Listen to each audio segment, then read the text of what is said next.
Good morning. Dean Garland here, and today I'm with John Broome, the CEO of the Australian Advertisers Association, the AANA. John, do you want to give a brief introduction to your organisation and your role in both the Australian and the international marketing and advertising community?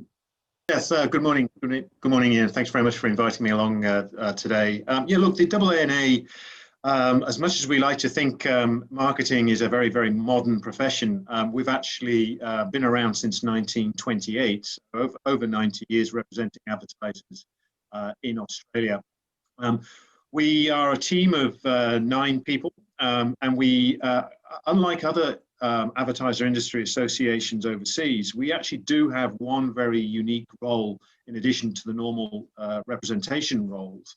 And that is that we are also the custodian of the advertising content self-regulatory system here in Australia. So which is a big responsibility, as you can imagine.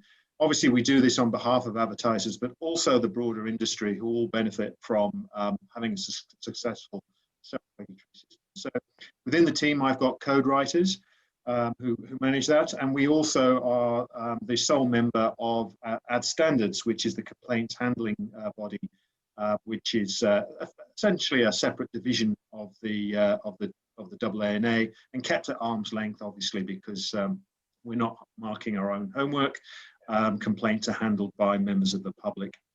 But beyond self-regulation, of course, we're involved with advocacy on behalf of advertisers and indeed the industry, working on big topics such as the ACCC inquiry at the moment.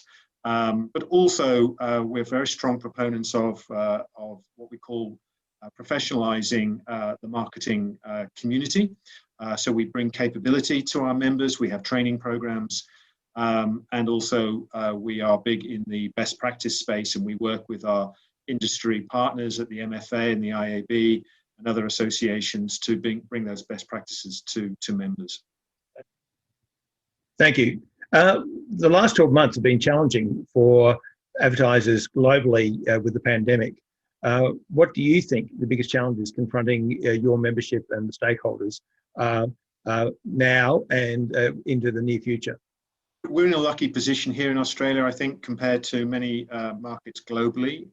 We weathered the 2020 COVID crisis very well. And I would say that my members now are very much have come out and away from crisis mode, and they're looking to try and work out what significant changes, what long-lasting changes are entrenched going forward. And of course, there isn't one blanket answer. All categories are very different. Some categories clearly still are struggling and very challenged, particularly as we know tourism and the education sector, 2 big export earners for the Australian economy. But other sectors such as FMCG, for example, have done extremely well out of COVID. So I think really it all comes back to the consumer. What entrenched changes in consumer behavior are there? I think a lot of emphasis on what is the prevailing consumer sentiment today, and how does my brand interact with that? And I think companies and brands are trying to work that out. Against that, of course, there's the commercial realities.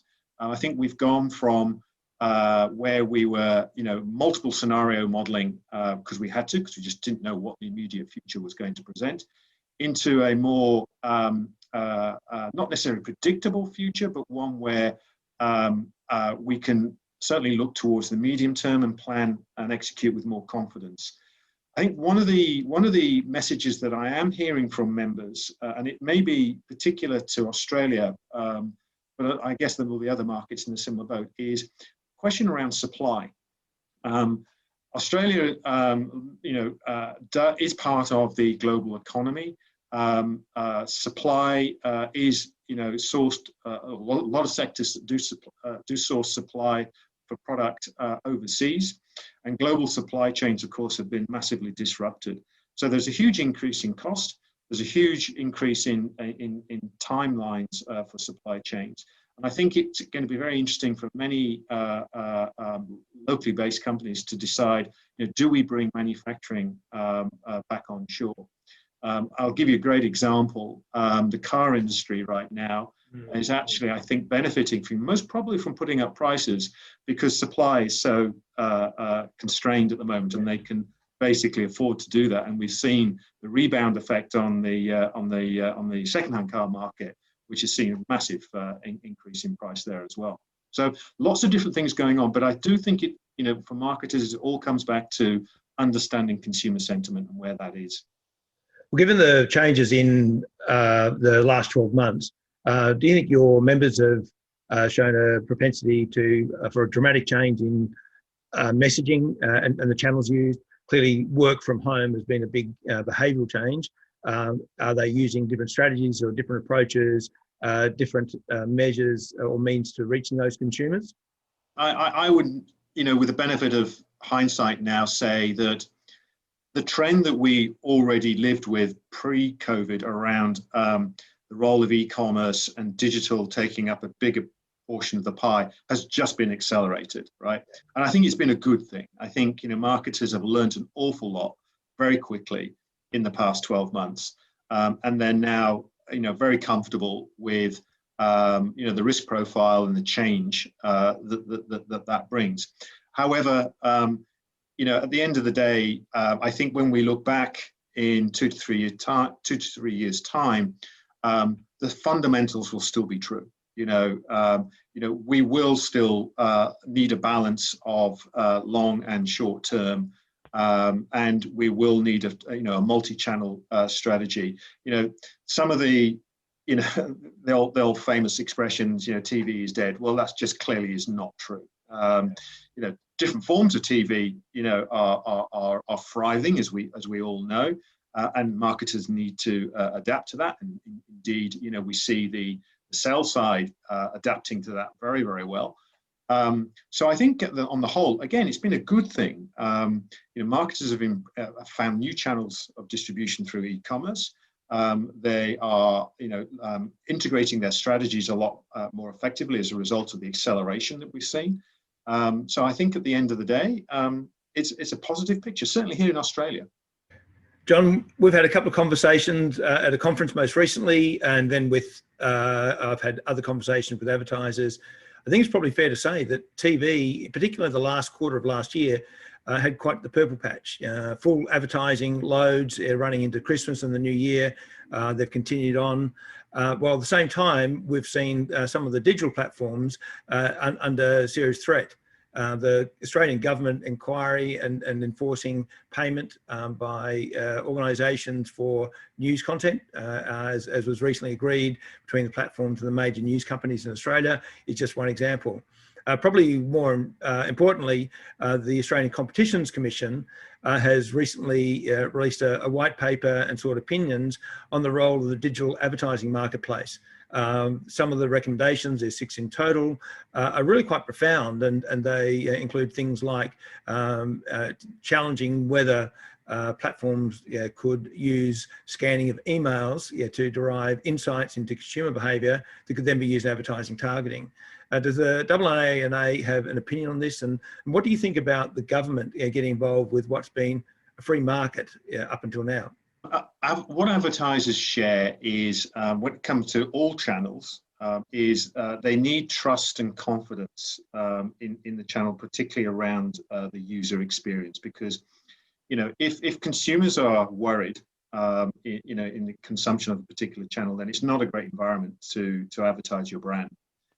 So I think specifically when it comes to privacy, which I think is where you're going with this, Ian, then obviously, the AANA is keenly aware that, for example, the Privacy Act is currently under review, and that whatever changes, come out with that, whether it moves much more towards a GDPR type of execution, needs to be very closely integrated with the activity that the ACCC are looking at when it comes to the ad tech supply chain and the inquiry that's midstream at the moment. The two, essentially need to move in parallel. So, for example, clearly, when it comes to the ad tech inquiry, advertisers are particularly keen on transparency, verification, measurement, and basically, following impressions from one end of the supply chain, from the buy side, all the way through to the publisher on the sell side. And clearly, there are, implications for privacy around that. So therefore, the solutions that eventually come out around that need to be integrated between, the ad tech inquiry on the one hand and the privacy act review on the other. So some of those changes flow into the marketing mix. Yeah, do you think they'll have an effect on the sort of behaviours that we were talking about before? Yeah, the changes that may have come out of both advertising and marketing approaches given the pandemic. I think so. I think, let's put it this way. I think if of the 6 proposals, for example, that the ACCC put on the table, the AANA in our response, in our submission, are supporting 5 of them. Okay. So there's a great deal of synergy. And I think the one which is really interesting is the idea of a transaction ID. Now, why is that interesting? Because transaction ID clearly gives us the opportunity to link impressions from one side to the other. If we've got that transparency and confidence, then marketers are going to invest more in that channel and with those various suppliers. So I think that can only be a good thing at the end of the day. And let's not forget that capability already exists in other channels, right? So we're not actually demanding anything different or new here. We're just requesting consistency across all channels. Well, that's interesting. I think what you really talk to is the holy grail of marketing. Yeah, the prospect of being able to measure all the way through everything from advertising through the point of purchase and the move on sales. I think at the same time, it's probably fair to say that both here in Australia and overseas, we're seeing some tension between the traditional measures of media, the Barbs and OzTams that measure TV and in Australia and the UK respectively, and players like Emma and Ucom doing the same for digital publishing. That there's been a bigger press towards more holistic measures, the move towards measuring outcomes. What's the AAA's position on things like this move to, do you see a role for syndicated versus proprietary studies? Do you see them continuing to coexist with one serving silos and the other a more holistic measure that is probably more appealing to the marketers? Or how do you see it evolving? A great question. And look, it does come down to the 2 fundamentals of effectiveness and efficiency, which drive a lot of marketing decision making. And let me start with efficiency. Clearly, the legacy of the way that we measure audiences today is, as you say, a series of individual silos. They're simply not, linked up. And advertisers around the world are frustrated with this. They're clearly, in some instances, bidding against themselves in the programmatic supply chain. Right. Yes. They are, we've seen the massive issues with frequency capping that's going on. We're wasting money, and that's not a good feeling. And we are now at a stage where not only is the desire to solve this very, very clear from advertisers, but the technology to be able to do it is now emerging. So the AANA have been very, very closely working with the WFA initiative, where they basically laid out a set of principles for cross-media audience measurement. Now, you might say, well, yeah, but that's just a set of fluffy principles.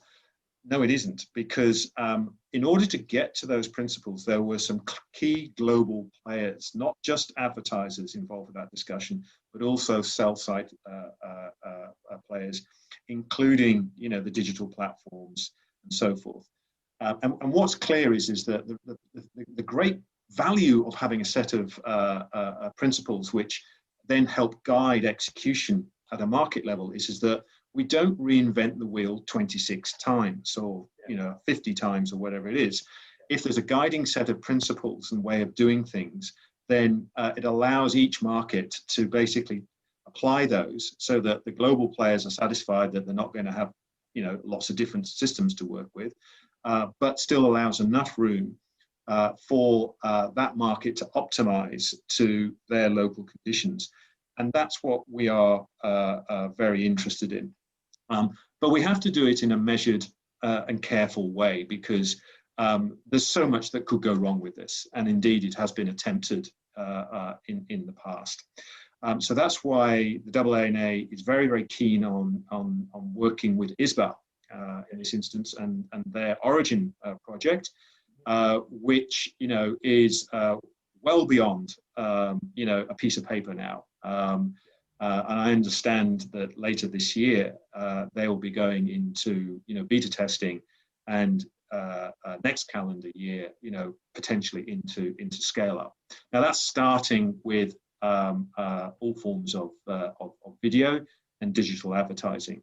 So it doesn't yet include outdoor or radio or whatever, but there's no reason why in time it can't.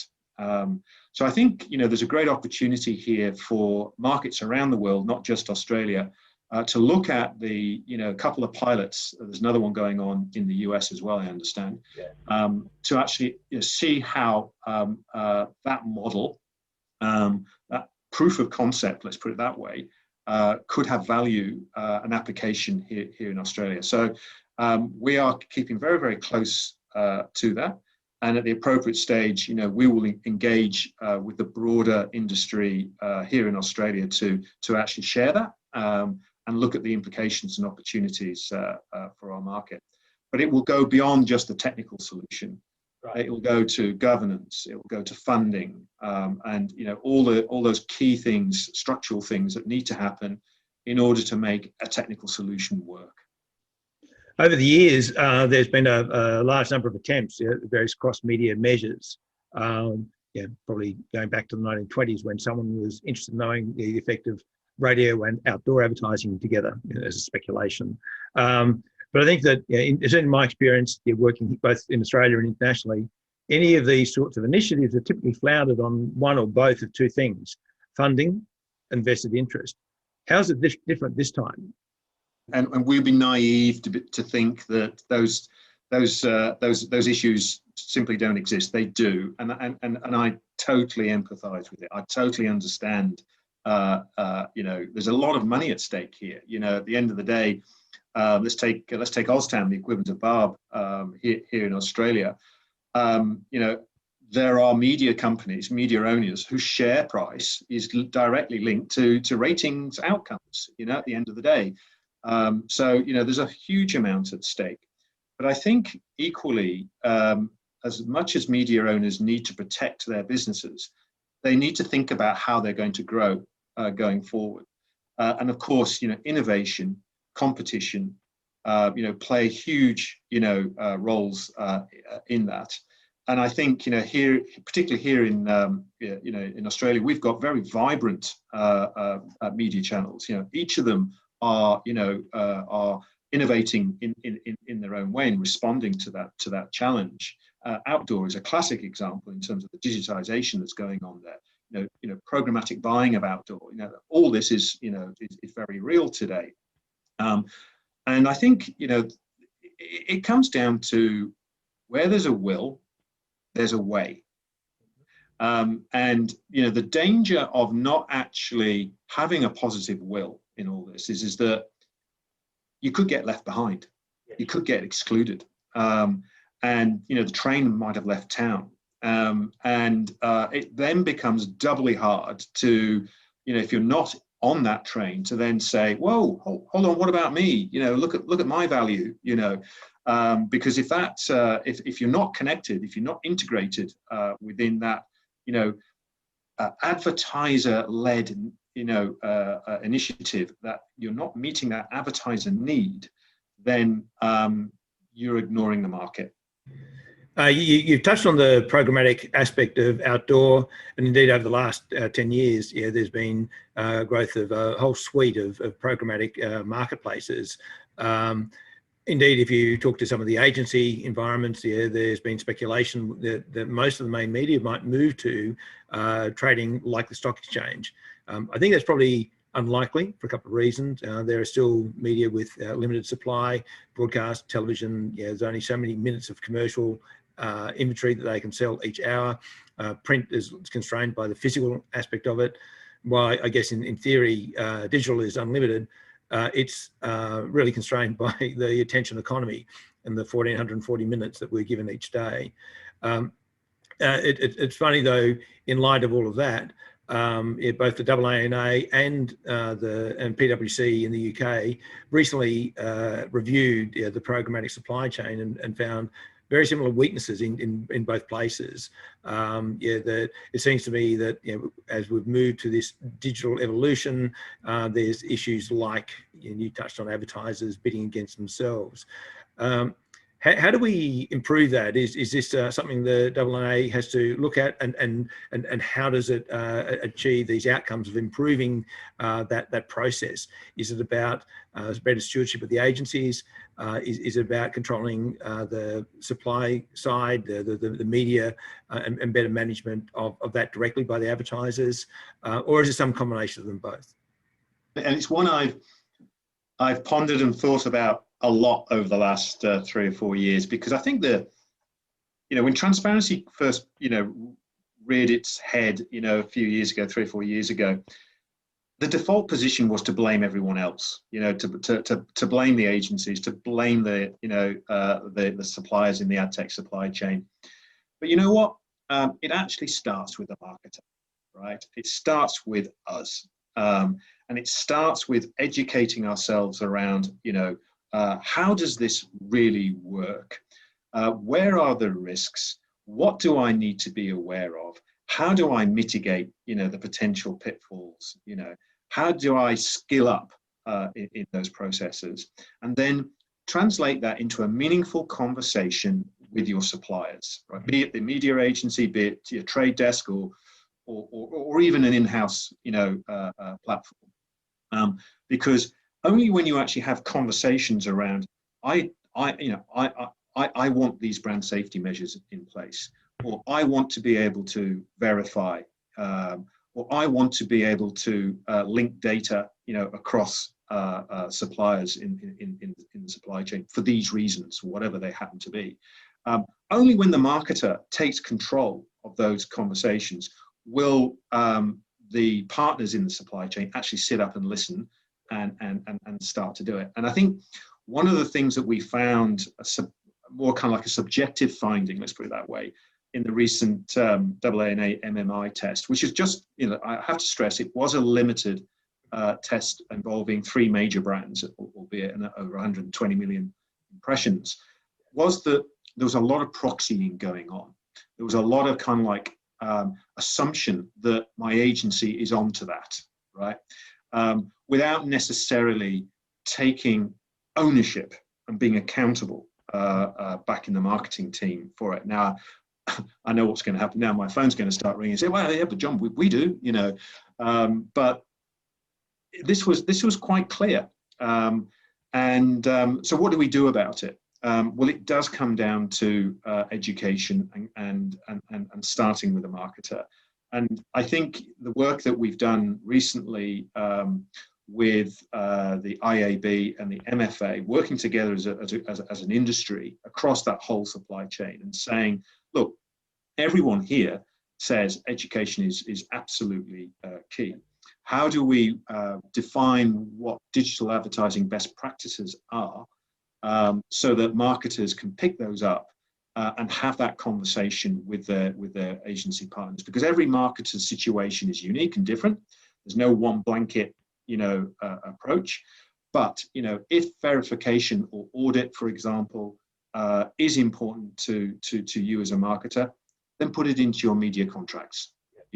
Put it in there, and find an agency that is willing to work with you on that basis. Because some will, maybe others don't. I don't know, but some certainly will.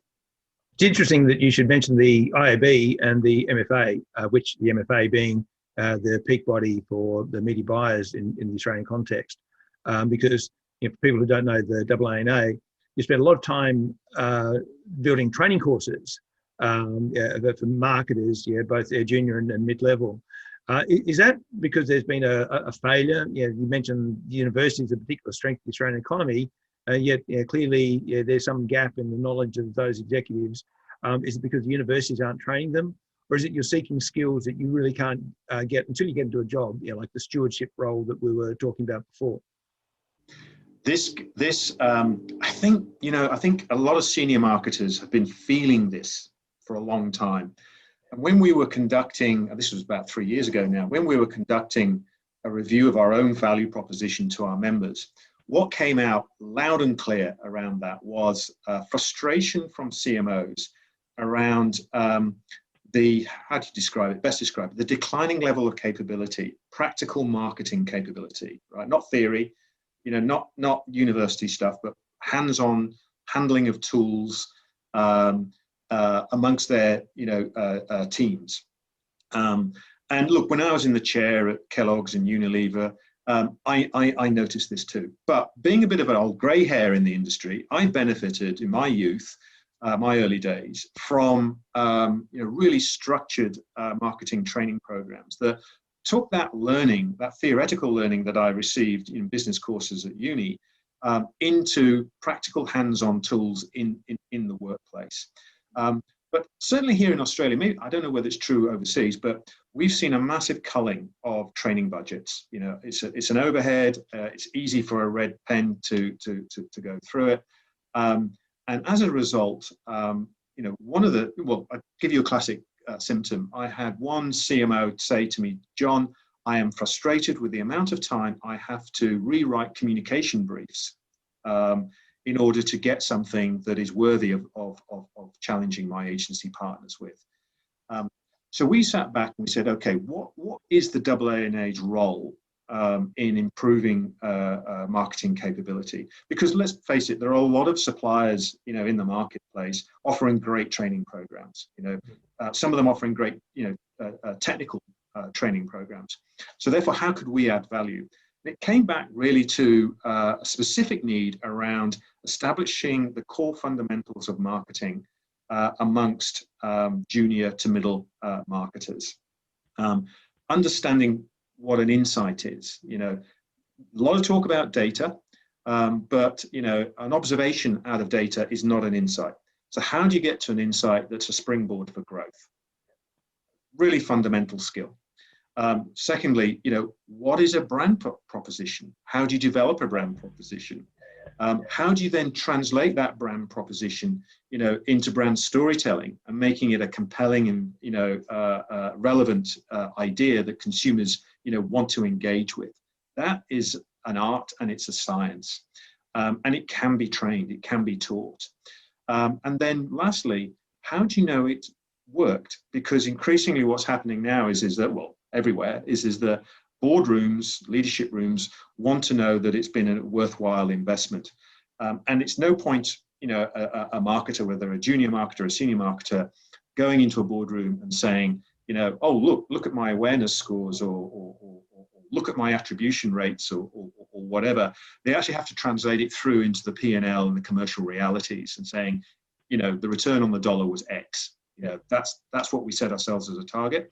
And as a result of that, they see marketing as an investment, not an expense. So that's essentially what we set up with something we call the Brand Masters program, which has been up and running now for just over a year. And we are getting fantastic NPS scores out of it.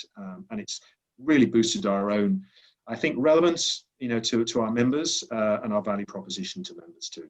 Look, I think here in Australia, the vast majority of advertisers do not have the capacity necessarily to build in the amount of budget, let's put it that way, into their overhead budget to be able to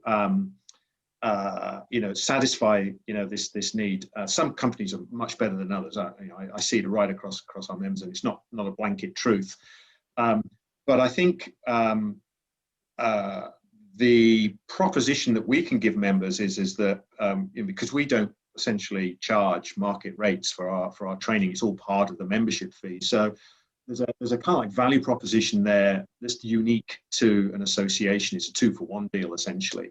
And that has proven very, very attractive to current members and indeed some of the new members that we've been bringing on board recently. So there is a solution, it's got to be a solution here. And we play a role. We're not the entire solution, but we can play an important role.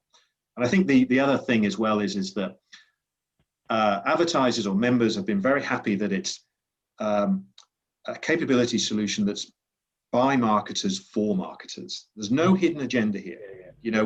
It's not the supply side or the sell side bringing training, which is obviously potentially prone to bias. This is really impartial and objective, and then we can bring in that expertise to answer specific questions where it's relevant. This almost brings us full circle. You're talking with these programs about how you're teaching executives to reach consumers at the right time, the right place, a channel neutral approach to planning and to advertising. At the same time, we've seen a fairly significant growth in ad-free environments. Clearly, Netflix and the local streaming services are the big examples, but walled gardens, for newspapers and other publications, the access to, say, ad blockers being more prevalent, the privacy settings that Apple and iOS 14. Do you see the growth in these as being challenge or something that is just something that you have to work around? I think, the popularity, the adoption of ad-free, CTV streaming is a proof point in itself. I guess the question remains, once that subscription model peaks, is the financial model behind it sufficient through subscription to, meet shareholder needs? Potentially that could open up. There could be a 2-tier system or whatever. So I think it's too early to say it's a crisis or anything like that. But at the end of the day, it comes down to the quality of content. If channels that carry advertising meet user needs around content, then this won't be a problem. And I think that's where particularly video, other ad load video, clearly has a massive opportunity, whether it's a traditional broadcaster or whether it's YouTube or whatever. If the content is great, consumers are going to migrate there, and I don't have any doubt with the recognized transaction that consumers understand that in order to access content for free, then I'm prepared to sit through a certain amount of advertising. It's incumbent upon the advertiser to make sure that's equally engaging, but that relationship, that deal has been around for decades, of course, and I don't see that being necessarily threatened. Well, I think the good news is that there's challenges like this that are going to keep us all employed. It's for us to solve, isn't it? It is. And bad on us if we can't. John, it's been wonderful talking to you. Thanks, and see you soon. Pleasure, Ian. Thank you. Thank you.